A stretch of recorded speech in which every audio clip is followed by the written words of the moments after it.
Hello guys, कैसे हैं आप। आई होप आप सब ठीक होंगे। मैं भी ठीक हूँ। आज मैं आपको हिंदी का एक टॉपिक पढ़ा रही हूँ, सर्वनाम।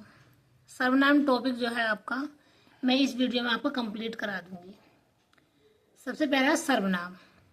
सर्वनाम के भेद, 6 भेद होते हैं सर्वनाम के। नंबर 1, पहले नंबर पर आता पुरुषवाचक सर्वनाम। पुरुषवाचक सर्वनाम कहते किसे हैं? वक्ता या श्रोता। वक्ता माने बोलने वाला, श्रोता सुनने वाला, वह अन्य का बोध कराने वाला पुरुषवाचक सर्वनाम कहलाता है।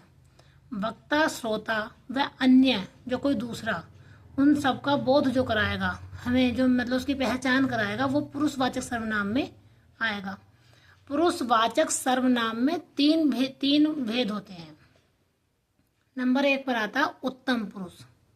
उत्तम पुरुष जो होता है सबसे बड़ा होता है, मतलब उसे उत्तम कहा जाता है, सबसे बड़ा पुरुष अधिकार होता है उस पर। वक्ता व लेखक जिन सर्वनामों का प्रयोग अपने लिए करते हैं वो सर्वनाम आपके उत्तम पुरुष में आते हैं।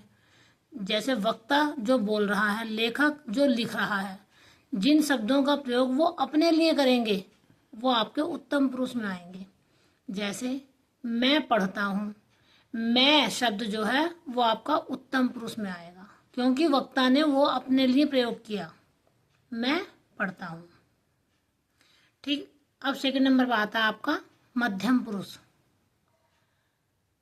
वक्ता या लेखक जिससे अपनी बात कहता है उसे मध्यम पुरुष कहते हैं। वक्ता या लेखक जिसे अपनी बात कहता है उसे मध्यम पुरुष कहते हैं। वक्ता या लेखक जिससे अपनी बात कहता है उसे मध्यम पुरुष कहते हैं। जैसे तुम अपना कार्य नहीं करते हो, मध्यम पुरुष में आएगा तुम, क्योंकि हमने दूसरे से पूछा। वक्ता ने पूछा कि तुम अपना कार्य नहीं करते हो, ये तुम नहीं जा रहे। वक्ता पूछ रहा है, तुम शब्द का प्रयोग दूसरे के लिए कर रहा है, वो मध्यम पुरुष में आता है। अब आता है अन्य पुरुष। अन्य पुरुष जो होता है लेखक व वक्ता जिसके विषय में बात करते हैं, अन्य पुरुषवाचक सर्वनाम कहलाता है। अन्य माने दूसरा पुरुष।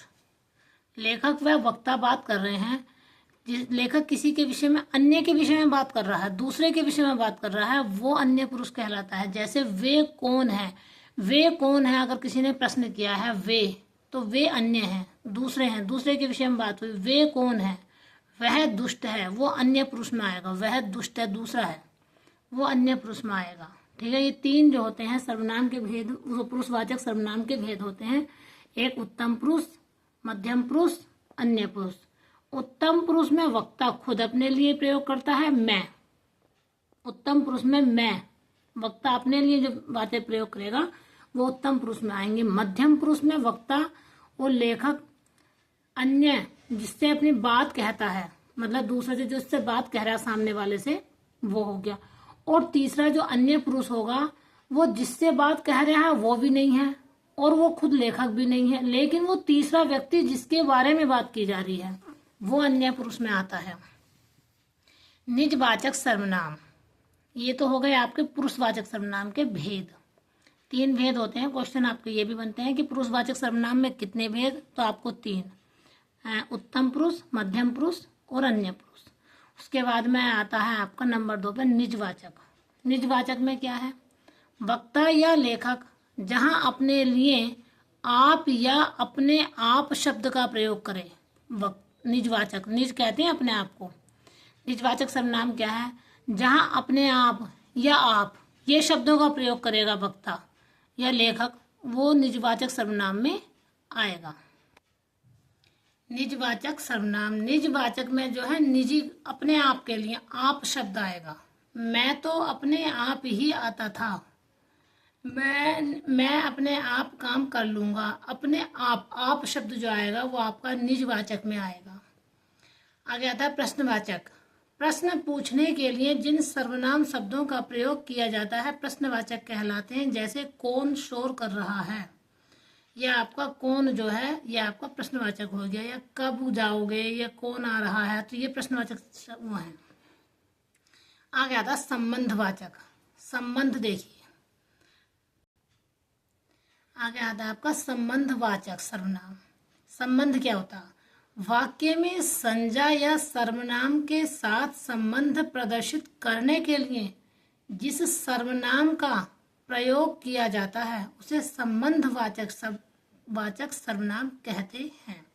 जैसे वाक्य है, उसको हमें जोड़ा जा रहा है, उसमें संबंध है, जो देता सो लेता, तो हमने किन सर्वनामों से जोड़ा इसको? जो, सो, तो ये संबंधवाचक सर्वनाम में आते हैं।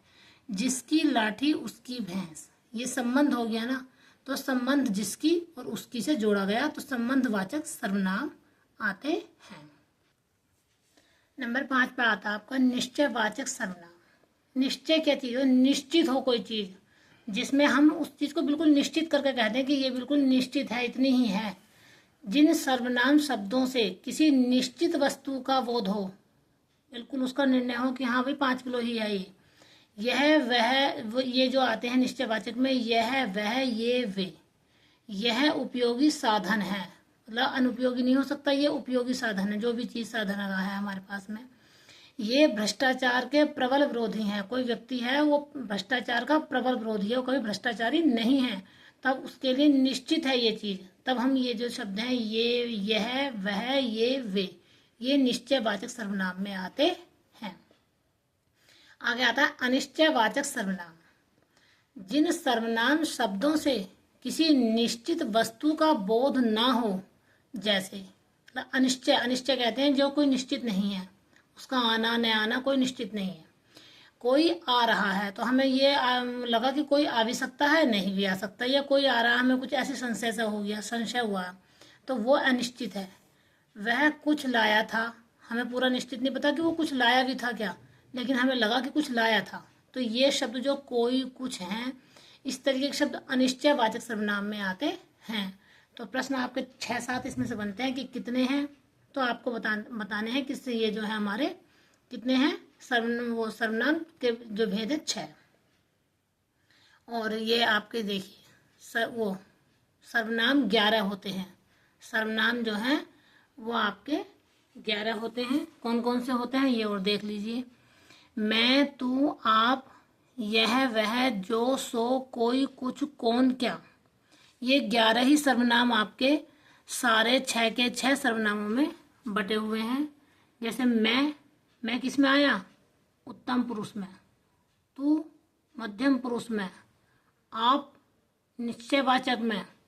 यह और वह, आप जो आया वह आपका है निजवाचक में। यह और वह जो आपका आया वो निश्चयवाचक में। जो, सो, जैसा करेगा वैसा, ये आपके संबंधवाचक में।